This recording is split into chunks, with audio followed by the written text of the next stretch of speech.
Um, Fact.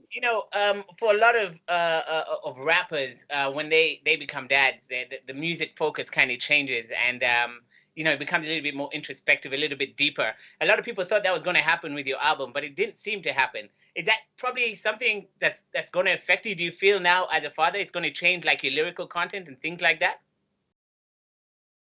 I mean, it did change, like in terms of the content and the perspective of the music, but it wasn't boring. If that's what people expected, maybe people thought the album wouldn't be as relatable because I'm a father now.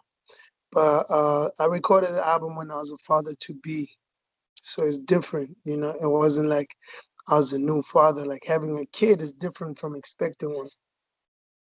All right, cool. Speaking about the music, still quite a number of collaborations on the album. But we seem to see majorly South Africans. You didn't kind of reach out to the East Africans, the West Africans. What happened with that? Most of the album was recorded during lockdown, bro, like at home. So it was really, I guess, everyone who's around.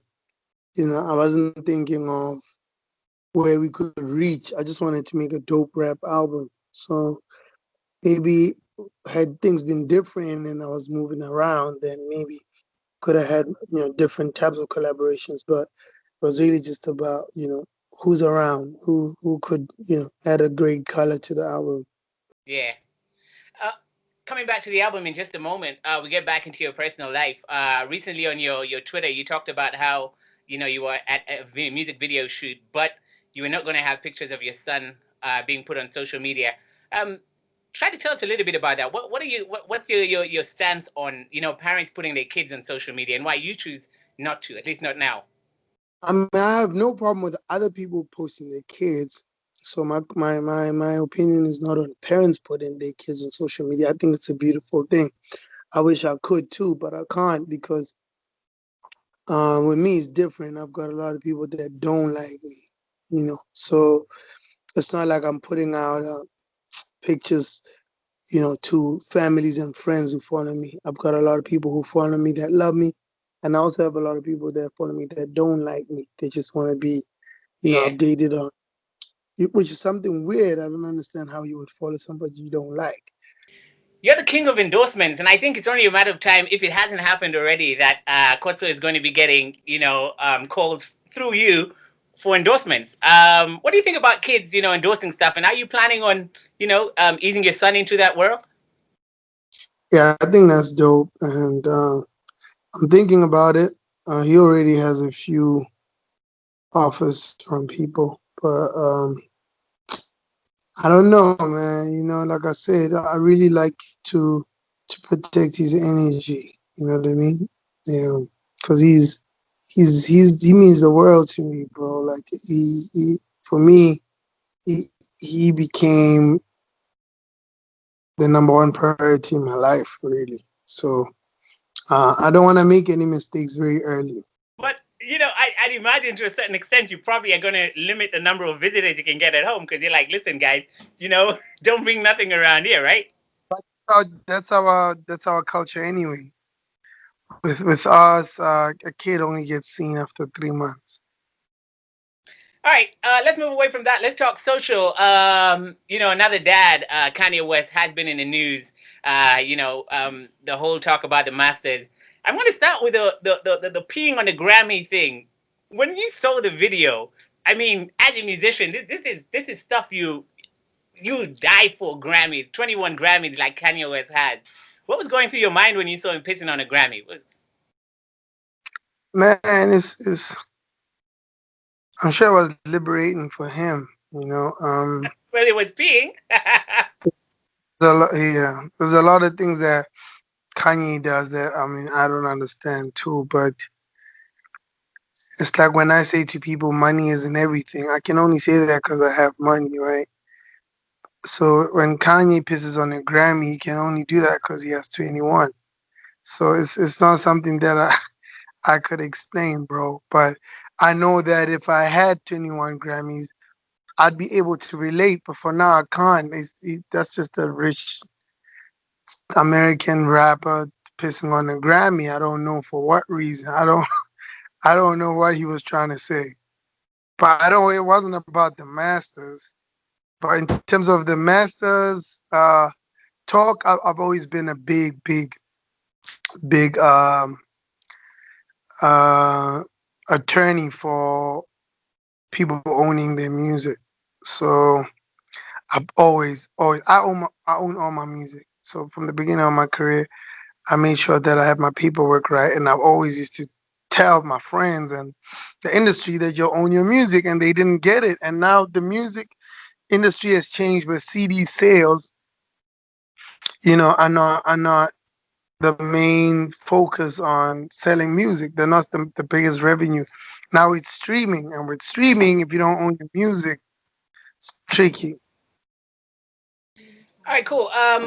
Still on the social side, we had an infamous battle recently versus we had Monica Brandy. I'm not sure if you watched that. Which team were you on? I missed it. Hey, I was so tired, bro. And it's one of the battles I was looking forward to, but because having a kid ain't easy, I passed out like just an hour before it happened. Between the two, though, which camp would you be on? Definitely Brandy. On a personal level, if we brought the whole versus concept to Africa, looking at yourself, South Africa, or maybe across Africa, even into the Americas, who would be the ideal versus person for you? Who would you versus? You know what? I mean, I think the only person that, like, as far as hip hop, like in Africa, the only dude I look at and say, that's a giant who's still active is Sarkodie. So, but I think a battle between me and Sarkodie would be very weird because my fans wouldn't really know his music and his fans wouldn't really know my music. So it's like and that's one thing I'd love to work on. Like it would be so great to create a dope African um, fan base for African hip hop. You know what I mean? Just like how Afro beats get played throughout Africa in every country, it would be dope to create, the right collaborations between all these big African giants within the hip hop fraternity. So that, Yeah. imagine Sarkodie's fans listen to me and mine listen to him. That's like, we wouldn't even want to go perform in America. It would just be like we cool over here. Coming back to the music, a number of drops just happened in the last couple of months.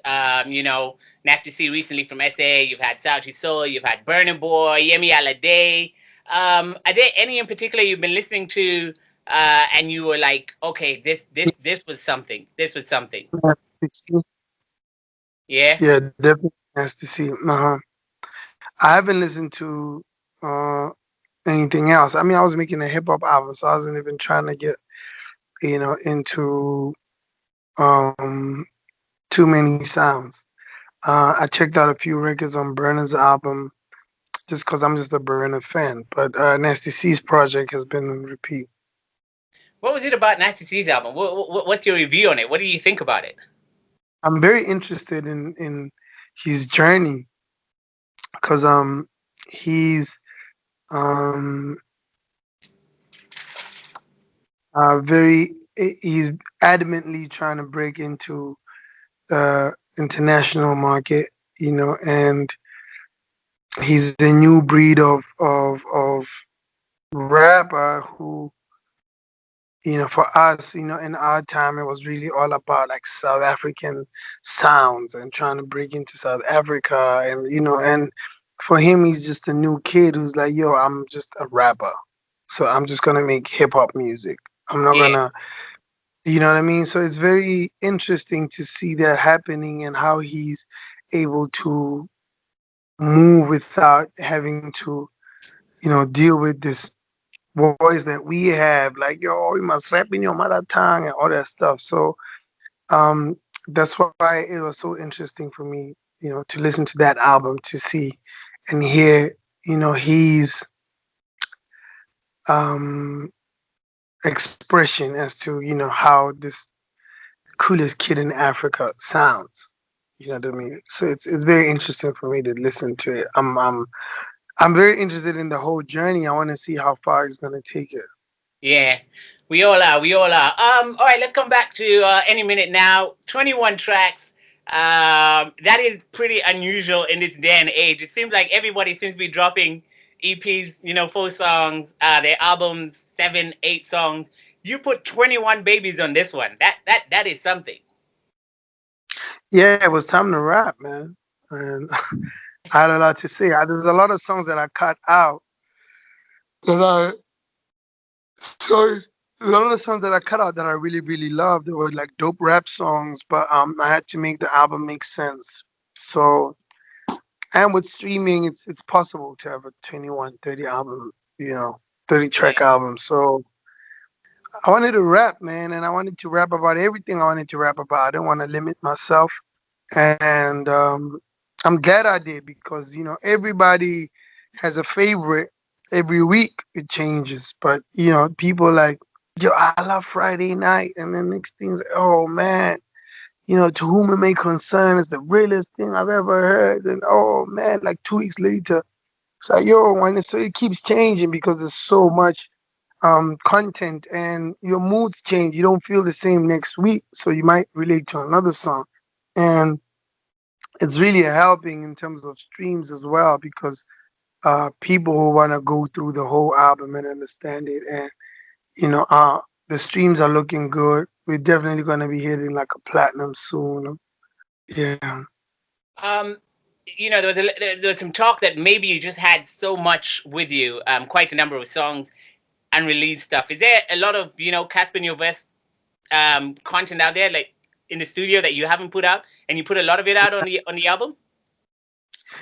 Yo, bro. I have a lot of music, but the music that made it on the album was really just quality based. Like one of the songs is 4 years old. So it's not a matter of I had so much content and I just wanted to get it out. No, it was Yeah. just like I had a lot to say and I couldn't make it any shorter. So because of the content that I have a lot of content, and I'm just thinking of how to release it because thanks to streaming, you don't have to do like an album cycle every 2 3 years. You could do it every 3 months if you Yeah. want. You know what I mean? So with this album, we definitely planning to push it for like a year or so max, and then we're gonna drop something else. All right, cool.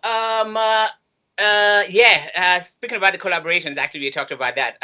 Coming back to South African music in general, possibly the biggest song in the world right now, Jerusalema. As a South African, very proud moment for you, considering that's one of the most, pretty much the most Shazam song and one of the most famous songs in the world right now. Um, what was the magic behind Jerusalem from your perspective as a musician? What do you think just made it such a viral hit? That's just a gift from God, man. That's just not that you don't calculate stuff like that. Nobody saw it. I don't think he knew that we'd be sitting in 2020 in the middle of pandemic with Janet Jackson calling you, and this is that's just a gift from God, which is beautiful because the song is a gospel song, you know. Yeah, Yeah, and very authentically South African. What's weird is that that sound gets dissed here. Like the music compilers and connoisseurs, like he didn't win any awards in South Africa because of that song. You know, he wasn't even nominated for Song of the Year with the biggest song in the world, which shows you that South Africa doesn't appreciate its authentic sound as much as they should. So I love the fact that that happened because I'm always an advocate, for um, authenticity. And he's just a kid from the hood who did his own thing independently, and it blew up. when you first heard it, did you have that hunch that, my God, this is on the money, this guy is on the money, or did it kind of grow on you later on? It grew on me. Yeah. As we wrap it up, we talk about our song of the day. That is Bongi Nkosi, alongside Zola Seven. For starters, thanks for introducing us to Zola Seven. I had never heard of him in my life. I just got introduced to his music. Absolutely amazing stuff. I was reading about how you grew up listening to this guy and how life changing it was to finally work with him. Um, are there still people that you grew up listening to that you would really want to get into studio with? Definitely, my next uh one on the list is Ringo. Ringo Madlingo is like a legendary songwriter who writes in Vernac. He writes beautiful songs in Xhosa, and I already hit him up. Like that's one of the guys that I love to work with that I grew up listening to with my dad. I didn't get to work with Yuma Sekela. That would have been a great Yeah. collab do as well. Um, who else, man? I'd have to think. I'd love to work with TKZ uh, as one day, if not Cabello on his own, Boogalove. I'd love to work with Spigiri. I'd like to work, a lot. Like I'm a big like South African. I can see. Uh, yeah, I love South African music. So I'm a typical township kid. Yeah. So I have a lot of people on my list that I'd love to work with, man. On Bonging Kosi, and I think a lot of songs on the album, a lot of introspection. Um, this was, I presume, because of the pandemic. Was there a lot you were going through on an introspective level?